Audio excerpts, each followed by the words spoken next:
And I stood upon the sand of the sea, and saw a beast rise up out of the sea, having 7 heads and 10 horns, and upon his horns 10 crowns, and upon his heads the name of blasphemy. And the beast which I saw was like unto a leopard, and his feet were as the feet of a bear, and his mouth as the mouth of a lion, and the dragon gave him his power. In the book of Revelation of the end times, the times in which we are living, the Apostle John speaks of 2 beasts, the beast of the sea and the beast of the earth. One is not as the other, but together they enslave the earth for a short time, and each with their own qualities, we can start to identify what they are. In this segment, we'll look at the beast of the earth. In identifying this beast, we'll be looking at 7 symbols, which I believe are foundational for understanding. 1. As the beast of Revelation relates to the beast of Daniel, we find that the symbol of a beast in prophecy represents a kingdom. Daniel 7:23. Thus he said, "As for the 4th beast, there shall be a 4th kingdom on the earth, which shall be different from all the kingdoms." 2. In Revelation 13:13, we see that the first beast of Revelation rises out of the sea. Later in Revelation 17:15, when an angel describes much of the imagery that John witnessed, it says the sea or waters that you saw are peoples, multitudes, nations, and languages. Although we will not analyze the beast of the sea in this video, Europe fits this description very well. The beginnings or rise of European countries did indeed split into multitudes of peoples, nations, and languages. This is characteristically different than the second beast of Revelation. In 13:11, it says that this beast rises out of the earth, as the earth is the antithesis of the sea, and the sea represents a multitude of peoples, nations, and languages. We can foresee that the rise or beginning of this kingdom was a homogeneous people of one language and perhaps one nation. 3. Can we tell how old this kingdom is? Generally, yes. Revelation 13:11 states that this beast rising out of the earth is like a lamb. The Bible makes use of both the terms lamb and sheep, and for specific purposes. The term lamb is synonymous with youth, while a sheep is more mature. This is purposeful, as John describes the beast of the sea as having characteristics of a leopard, lion, and bear, all adult beasts.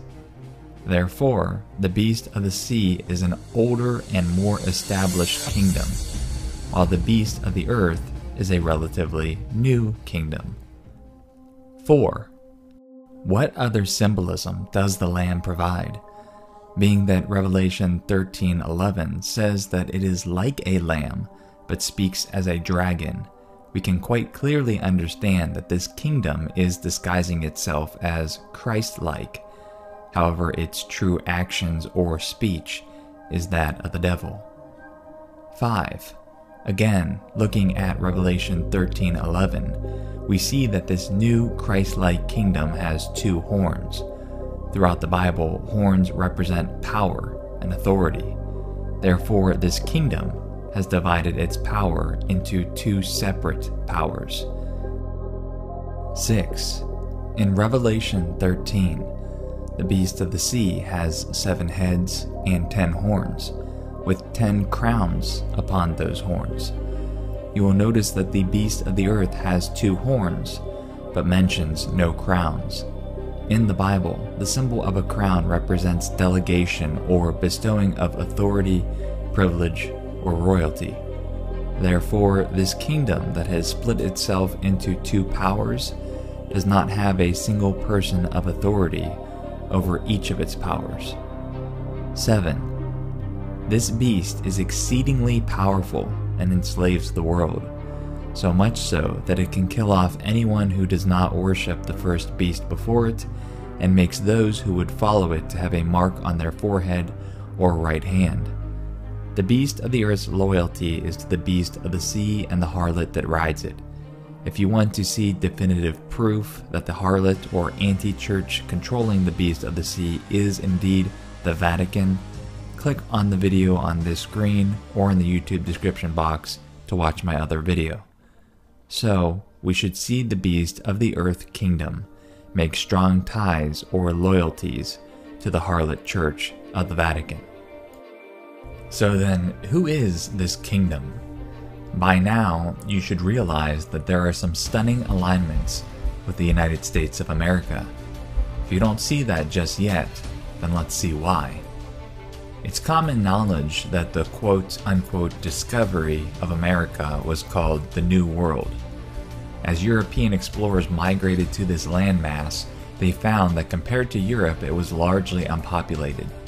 As they colonized the sparsely populated New World, a kingdom was in the making, which was composed of a homogeneous group of people that spoke in a common English language. As the lamb represents youth, so does the United States. It was only officially recognized as an independent state on February 6, 1778 by France. Again, with the symbol of a lamb representing Christ, we see that the United States' origin was Christ-like. The very first act of Congress in 1774 was an act of prayer. By law, it was ruled in 1892 in the case of Church of the Holy Trinity versus the U.S. that our institutions are empathetically Christian. Even today, President Trump is pushing a narrative to get back to our Judeo-Christian values. But is the government of this kingdom acting Christ-like? Absolutely not. As we know, the U.S. has a mighty industrial military complex. We have military personnel in 177 countries. Out of the entire world's expenditure on military, we spend near 36% of it, with a near contender being China at only 13%. And even outside of the military control, culturally, the United States has intertwined itself with the world through Hollywood. Hollywood and the satanic Illuminati influences have seeped into almost every pore of the world. This is probably one of the reasons that Iran calls US the Great Satan. I also mentioned that the Lamb had two horns, or two divisions of power. As we know, the US has historically claimed a separation between church and state. In 1802, Thomas Jefferson wrote that the US would make no law respecting an establishment of religion or prohibiting the free exercise thereof, thus building a wall of separation between church and state. And with these separate powers of church and state, we recognize that there is no central authority that controls either. With regards to the state, the United States is a republic that has 3 branches of government. With regards to the power of the church, the US had escaped the power of the papacy, which had allowed Protestantism to flourish. So again, no singular crown that is bestowed upon either power. And lastly, the beast of the earth is exceedingly great and powerful. In addition to the military and cultural influences that the United States has, it also maintains the world's reserve currency. And as the beast of the earth has the power to control buying and selling through the mark, it makes very logical sense that the US would be in a prime position to make this happen via currency manipulation. Taking all 7 points that I showed you, it is near undeniable what role the US plays in Bible prophecy. But to drive that point home, I mentioned that the US would make an image to the first beast before it, the beast that is controlled by the harlot church of the Vatican. All throughout US history, Rome has been engaging with the US to bring its people back under the influence and control of Rome. Thomas P. Melody, U.S. ambassador to the Vatican during the Clinton administration, said, "I believe that the United States, as the world's only superpower, and the Holy See, as the only worldwide moral political sovereignty, have significant roles to play in the future. Their actions will impact the lives of people in all parts of the globe. Indeed, this is a true statement that will soon be fulfilled by biblical prophecy. Pope Francis is steaming across the world to unite religions and Christianity under Roman Catholicism.